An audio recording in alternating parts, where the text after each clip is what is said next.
परमेश्वर ऐसा अधिकार आपके पास देता है। जो व्यक्ति परमेश्वर के साथ समय बिताता है, अगर आप उस व्यक्ति के साथ समय बिताओगे तो आप अगर अपने भविष्य को नहीं देख पा रहे थे, लेकिन उस व्यक्ति के साथ समय बिताने की वजह से आपको आपका भविष्य बहुत सुंदर तौर पर दिखाई देगा। लेकिन जो व्यक्ति परमेश्वर के साथ समय नहीं बिताता है, अगर आप उसके साथ समय बिताओगे तो जो थोड़ा बहुत भविष्य आपको आपका दिखाई दे रहा था, उस व्यक्ति के साथ समय बिताने की वजह से वो सारा भविष्य जो है ना आपका अंधकारमय हो जाएगा। तो इससे हमें पता चलता है कि नहीं, कौन सा व्यक्ति परमेश्वर की ओर से, कौन सी चीजें परमेश्वर की ओर से, कौन सी बातें परमेश्वर की ओर से, और वो बातों का चुनाव करने के लिए परमेश्वर आप पर सामर्थ्य लेकर आएगा। उन बातों को समझने के लिए परमेश्वर अपना सामर्थ्य आपके जीवन में भेजेगा, क्योंकि आप परमेश्वर के साथ में समय बिताते हैं। बाइबल ही एक ऐसा चीज है जो आपको समृद्धित करेगा। जब आप अपना समय, जब आप अपना जीवन, जब आप अपना पैसा इसमें निवेश करोगे, ठीक है मैं आज काम पर नहीं जाऊंगा, लेकिन मैं अपना पूरा दिन परमेश्वर के वचन के साथ में समय बिताऊंगा। आपने क्या किया? आपने अपना समय यहां पर निवेश किया, आपने अपना पैसा यहां पर निवेश किया, और ये बाइबल आपको क्या करेगा? आपको मदद करेगा परमेश्वर से जुड़ने के लिए। और जो व्यक्ति परमेश्वर से जुड़ता है वो व्यक्ति सामर्थ्य से भर जाता है। और यहां पर एक बहुत विशेष सामर्थ्य है, और यह सामर्थ्य है, बाइबल कहता है अगर आप परमेश्वर को स्मरण करोगे तो वो आप पर सामर्थ्य भेजेगा समृद्धित होने के लिए। हालेलुया। वो आपको सामर्थ्य देगा समृद्धित होने के लिए। और क्यों आपको समृद्धित होना है? ताकि जहां पर सेवकाई बंद पड़ी है वहां पर आप सेवकाई शुरू कर सके। जहां पर कोई जाता नहीं है आप वहां पर निवेश कर सके, ताकि वहां पर सेवकाई शुरू हो सके। जो लोगों ने सुसमाचार सुना नहीं है, लेकिन आप समृद्धित होने की वजह से आप क्या करोगे? आप उन लोगों तक सुसमाचार लेकर जाओगे, या जो लोग सुसमाचार लेकर जा रहे हैं आप उन्हें संयोग करोगे आप समृद्धित होने की वजह से। अगर आप समृद्धित नहीं है और आपके पास दर्शन है कि आप कम से कम 1,00,000 लोगों का अपने जीवन काल में उद्धार होता हुआ आपके परिवार के जरिए, आपके जीवन के जरिए आपको देखना, और आपके पास पैसे नहीं है, आप केवल प्रार्थना कर रहे हैं, आप कहते हो प्रभु मुझे पैसों की जरूरत नहीं है, मुझे कुछ नहीं चाहिए, मुझे केवल आप चाहिए। मैं आपसे कहना चाहता हूं ना, सुलेमान ने परमेश्वर से कहा, जब परमेश्वर ने उसे नींद में बातें की, ठीक है उसे दर्शन नहीं दिया था, उसने स्वप्न में देखा था। परमेश्वर ने स्वप्न में उससे पूछा कि सुलेमान तू क्या चाहता है? उसने कहा कि परमेश्वर मैं बुद्धि चाहता हूं। फिर परमेश्वर ने कहा कि मैं बुद्धि तुझे जरूर दूंगा, लेकिन साथ ही साथ मैं समृद्धि भी दूंगा। उसने ऐसे कहा नहीं परमेश्वर मुझे समृद्धि नहीं चाहिए, मुझे केवल बुद्धि चाहिए। जो व्यक्ति बुद्धिमान है वो व्यक्ति परमेश्वर से समृद्धि की अपेक्षा करेगा और समृद्धि को ग्रहण करेगा। लेकिन जो मूर्ख व्यक्ति है वो व्यक्ति कहेगा मुझे समृद्धि की जरूरत नहीं है, मुझे परमेश्वर आत्मिक चीजें चाहिए। मैं आपसे कहना चाहता हूं ना, बाइबल में जितने भी लोग हैं ये बहुत आत्मिक थे, लेकिन साथ ही साथ ये सब के सब समृद्धित थे। जूने नियम में जितने भी राजा थे, अधिकारी थे, ये समृद्धि थे, और इन्होंने इस्तेमाल किया अपने पैसों का।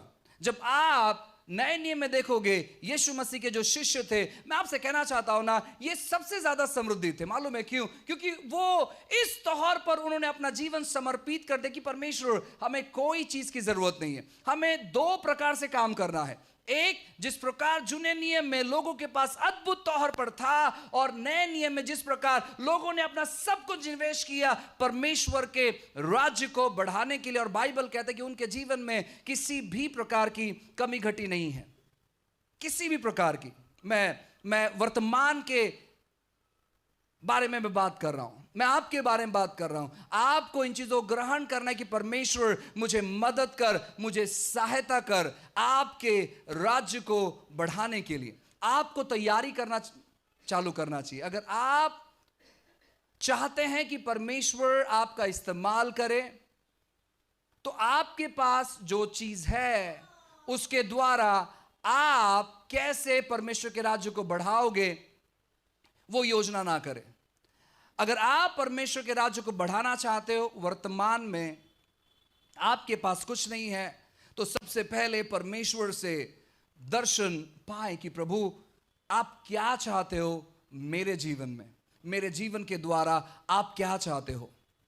जब परमेश्वर आपको दर्शन देगा तो तुरंत आप पैसों के पीछे मत भागे, क्योंकि पैसा दूसरे नंबर पर भी नहीं आता है। जब परमेश्वर आपको दर्शन देता है या आपके पास परमेश्वर के राज्य के लिए कुछ दर्शन है, दूसरा बात आता है स्ट्रैटेजी, प्लान, कि आप किस प्रकार का योजना कर रहे हैं, किस प्रकार की बातें कर रहे हैं। बहुत सारे जो लोग मसीह में हैं, मैं आपसे कहना चाहता हूं कि बहुत सारे लोग गलत फहमी में हैं। उनको लगता है कि बस यीशु मसीह के पास आ जाने के बाद परमेश्वर हमें समृद्धित करेगा, और पहले हमारे पास एक छोटा सा घर था, अब परमेश्वर मुझे मदद करेगा 2 महले घर बनाने के लिए, और फिर थोड़ा पैसा आएगा मैं 3रा महला बनाऊंगा, फिर थोड़ा पैसा आएगा मैं 4था महला बनाऊंगा, फिर थोड़ा पैसा आएगा बाजू की जो बिल्डिंग है वो खरीद लूंगा, फिर थोड़ा पैसा आएगा एक गाड़ी खरीद लूंगा, फिर थोड़ा पैसा आएगा दूसरा गाड़ी खरीद लूंगा। मैं आपसे कहना चाहता हूं, अगर आप इस प्रकार के केवल व्यक्ति है तो आप लालची है, और प्रभु लालची लोगों को पसंद नहीं करता है।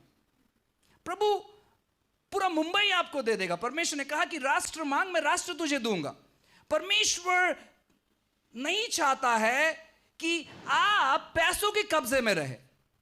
पैसा आपके कब्जे में होना चाहिए, आप पैसों कब्जे में नहीं होना चाहिए। आज काफी सारे लोग कलीसिया में जब आते हैं, बहुत सारे लोग पैसों कब्जे में हैं, वे खुले हृदय से दे नहीं पाते हैं, वे काउंट करते हैं ये 10 का, और उनको परफेक्टली पता है कि ये 10 का नोट है, ये 20 का नोट है, ये 50 का हो सकता है, अच्छा ये 100 का। उनको एग्जैक्टली पता है कि कौन सा नोट है, कौन सा नोट है, ये एग्जैक्टली उन लोगों को पता है, और वो बराबर से वो निकालते हैं। और इतने माहिर लोग हैं, वो कहते नहीं पास्टर, बाइबल कहता है कि जब आपका एक हाथ दे तो आपके दूसरे हाथ को मालूम नहीं पड़ना चाहिए। सो वो क्या करते हैं, वो 10-20 रुपए का नोट पूरी तौर पर चूरा करते है ना, वो नोट देखकर ही आपको उल्टी आएगा, इस प्रकार का नोट का हालत करके वो ऑफरिंग में डालते हैं। मैं आपसे कहना चाहता हूं, परमेश्वर को आपके पैसों की जरूरत नहीं है। ये ना सोचे कि यीशु मसीह किसी प्रकार का कंगाल व्यक्ति है और उसको आपके ये 10-20 रुपए की जरूरत नहीं। आपका देना आपके दिल को दर्शाता है, और अगर आप इस प्रकार देने वाले लोग हैं तो आप लालची लोग हैं, और उसी की वजह से हम समृद्धि को अनुभव नहीं कर पा रहे। देखो, जब आप किसी भी सेवक के बारे में पढ़कर देखोगे, अगर वो इस पृथ्वी पर थे या बाइबल में के, आप देखो परमेश्वर ने जब उनको समृद्धित किया, उससे पहले भी वो बहुत उदार हृदय वाले लोग थे।